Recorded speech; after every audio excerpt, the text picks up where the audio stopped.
जादुई सिक्का। उसकी ताकत गांव वालों की मदद कर सकती है, लेकिन उसे समझदारी से इस्तेमाल ना किया जाए तो उससे नुकसान भी हो सकता है। दूर दराज की पहाड़ियों में एक छोटा सा गांव था। छोटे छोटे घर थे, सब्ज लहलहाते खेत थे। अली नाम का एक लड़का वहां रहता था। अली बहुत बहादुर था। अली मामूल के मुताबिक अपने दोस्तों के साथ खेल रहा था। सब दोस्त छिपन छिपाई खेल रहे थे। कुछ बच्चे खेत में और कुछ जंगल में छुप गए। अली भी उन बच्चों के साथ छुप गया।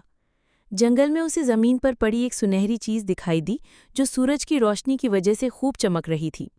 जब अली ने करीब जाकर उसे गौर से देखा तो मालूम हुआ कि वो सुनहरी सिक्का था। अली की आंखें हैरत से फैल गईं।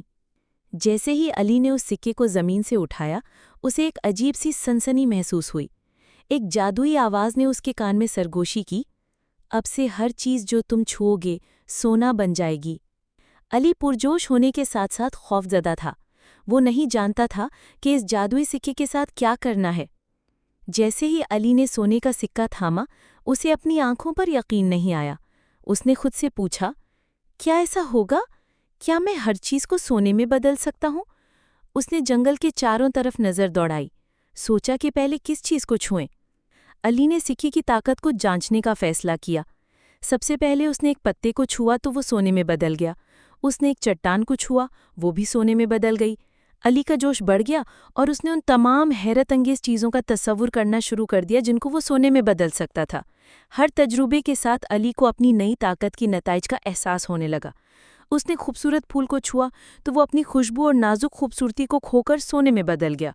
उसने घोंसले को छुआ तो वो सोना बन गया, जिससे परिंदे बेघर हो गए। अली को नदामत और उदासी का एहसास होने लगा।